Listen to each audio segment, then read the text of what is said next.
Neo అందిస్తోంది MBBS plus PG degree abroad options with low cost fees.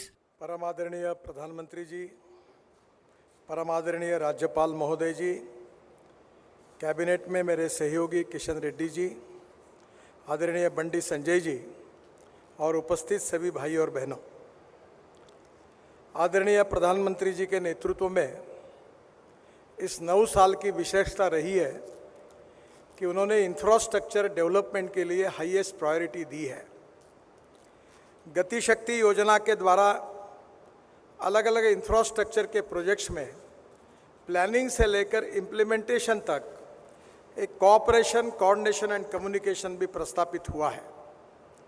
यह highway बनाते समय विशेष रूप से प्रधानमंत्री जी ने जो 120 एस्पिरेंट डिस्ट्रिक्ट निकाले हैं, जो 500 ब्लॉक्स जो सोशली इकोनॉमिकली एजुकेशनली बैकवर्ड है, उनके विकास में ये रोड कैसे उपयोगी होंगे इसका भी विचार किया गया है। मुझे बहुत खुशी है कि तेलंगाना में अभी तक 1,10,000 करोड़ के प्रोजेक्ट कुछ कंप्लीट हुए, कुछ ऑनगोइंग है, कुछ शुरू हुए हैं। पर विश्वास है मुझे कि 2024 समाप्त होने के पहले हम तेलंगाना में 2 लाख करोड़ रुपए का निवेश करेंगे और तेलंगाना का रोड इंफ्रास्ट्रक्चर बहुत ही अच्छे क्वालिटी का बनाएंगे। केवल नेशनल हाईवे का काम हो रहा ऐसा नहीं है। तो नागपुर से विजयवाड़ा, जिसमें आज पैकेज का भूमि पूजन प्रधानमंत्री जी कर रहे हैं, ये 594 किलोमीटर है। इसकी कीमत 16,000 करोड़ है और तेलंगाना में इसकी लेंथ 401 किलोमीटर है। इस हाईवे से स्वाभाविक रूप से काफ़ी बड़े प्रमाण पर यहाँ विकास होगा। विशेष रूप से यह हाईवे महाराष्ट्र, तेलंगाना और आंध्र प्रदेश से गुजर रहा है और 288 किलोमीटर का जो कॉरिडोर है वो ब्राउन फील्ड है, यानी ग्रीन है। पहले यहाँ रोड नहीं है और इसके कारण हम लोग डिस्टेंस को भी कम करने जा रहे हैं। नागपुर विजयवाड़ा एक्सप्रेसवे का 402 किलोमीटर तेलंगाना राज्य से गुजर रहा है और ये महाराष्ट्र के जियोगांव से तेलंगाना राज्य सीमा तक प्रवेश करता है। तेलंगाना राज्य में आसिफाबाद, मंचेरियल, पेदप्पल्ले, जयशंकर, भूपालपल्ली, हनुमाकोंडा, वारंगल, खम्मम इस जिले से गुजरता है और विजयवाड़ा के पास मिलता है।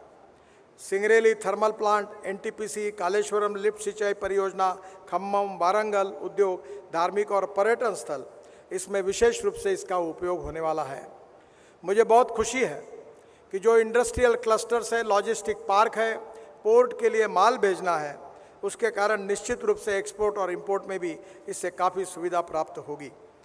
विशेष रूप से तेलंगाना में हम एक सूरत, नासिक, नगर, सोलापुर, करनाल और हैदराबाद, चेन्नई तक एक नया रोड बना रहे हैं। हम अक्सर भाषण में कश्मीर से कन्याकुमारी तक कहते थे, पर आपको पता होगा कि हिमाचल प्रदेश में वहाँ हमारी मनाली जो है, वहाँ रोहतांग पास पर जाने के लिए 3.5 घंटे लगते थे। अब वहाँ अटल टनल बनी है, जिसका उद्घाटन प्रधानमंत्री जी ने किया है। केवल 8 मिनट में सफ़र हो जाती है और उस टनल से बाहर आने के बाद हम करीब 5 टनल बना रहे हैं और हिमालय के बीच में से नया रोड बना रहे लद्दाख और लेह तक। लद्दाख और लेह के बाद कारगिल के नीचे एक झोजिला, एक काफ़ी बड़ी टनल बना रहे हैं, आशिया की सबसे बड़ी। और मुझे खुशी है कि इस टनल में एस्टिमेट कॉस्ट से 5,000 करोड़ कम हुए, उसकी बचत करने का काम हमारे विभाग ने किया है। उसके बाद झेड़मोर टनल है और वहाँ से श्रीनगर आने के बाद श्रीनगर और जम्मू के बीच में 18 टनल है, उसमें से 14 टनल पूरी हुई है। और उसी कटरा के पहले दिल्ली कटरा एक्सप्रेस हाईवे को लगकर हम दिल्ली आएंगे और दिल्ली से दिल्ली मुंबई हाईवे को लगकर हम सूरत तक आएंगे और सूरत से एक नया रोड बना रहे हैं, सूरत से नासिक, नासिक से अहमदनगर, अहमदनगर से सोलापुर, सोलापुर से करनूल और करनूल से हैदराबाद, करनूल से विजयवाड़ा, करनूल से चेन्नई, करनूल से कन्याकुमारी, त्रिवेंद्रम और उसके साथ साथ कोचीन तक हम पूरे दक्षिण को जोड़ने वाले हैं। यानी एक प्रकार से मनाली से शुरू करके कश्मीर से लेकर कन्याकुमारी तक आदरणीय मोदी जी के नेतृत्व में हाईवे होगा, जिसके कारण दिल्ली से चेन्नई का डिस्टेंस 320 किलोमीटर कम होगा, लॉजिस्टिक कॉस्ट कम होगी, टूरिज्म बढ़ेगा।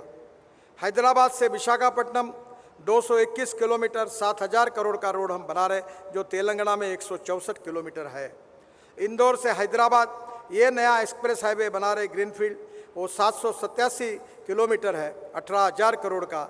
और उसके साथ साथ हैदराबाद रायपुर ये 325 किलोमीटर 14,000 करोड़ का है। मुझे खुशी है कि ये पूरे हाईवे करीब 1 लाख करोड़ के हैं। इसकी लेंथ 843 किलोमीटर है और तेलंगाना में इसकी कॉस्ट 30,000 करोड़ है। मुझे विश्वास है कि हाईवे नेटवर्क खड़ा होने से उद्योग व्यापार को बढ़त मिलेगी। मैं अक्सर American president John F Kennedy ji के प्रसिद्ध वाक्य को दोहराते रहता हूँ। उन्होंने कहा था कि American roads are not good because America is rich, but America is rich because American roads are good. और मुझे खुशी है कि प्रधानमंत्री जी के नेतृत्व में जो रोड इंफ्रास्ट्रक्चर डेवलप होगा वो यहाँ के माइनिंग इंडस्ट्री को, ट्रेड बिजनेस को, एक्सपोर्ट इंपोर्ट को और विशेष रूप से जो डेवलपमेंट की छोटी छोटी सेंटर्स है उनको जोड़कर हम निश्चित रूप से रोजगार का निर्माण करेंगे। इंडस्ट्री में कैपिटल इन्वेस्टमेंट आएगा, जवान लोगों को रोजगार मिलेगा और जो मोदी जी का सपना है कि आत्मनिर्भर भारत बनाना, $5 ट्रिलियन की इकोनॉमी बनाना, ये निश्चित रूप से ये सपना अमृत काल में पूरा होगा। मुझे बहुत खुशी है कि प्रधानमंत्री जी ने यही हमें बताया है कि सबका साथ, सबका विकास और सबका प्रयास। सबके प्रयासों से इस देश को निर्माण करना है।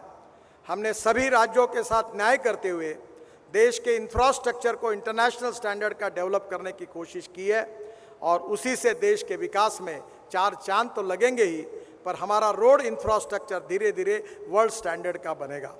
मुझे बहुत खुशी है कि प्रधानमंत्री जी आज इस कार्यक्रम के लिए आए हैं। मैं अपने विभाग की ओर से उनका अभिनंदन करते हुए उनको बहुत बहुत शुभकामनाएं देता हूं। ऐसे और 9 पैकेजेस हैं जो नागपुर से विजयवाड़ा तक जाने वाले हैं। इसी प्रकार से निश्चित रूप से एक बहुत बड़ा परिवर्तन तेलंगाना में होगा और तेलंगाना का विकास में प्रधानमंत्री जी के नेतृत्व में हमारा डिपार्टमेंट अच्छे रोड तेलंगाना के जनता को निश्चित रूप से बना कर देंगे। इसी विश्वास के साथ मैं अपनी बात को समाप्त करता हूं। धन्यवाद, नमस्कार।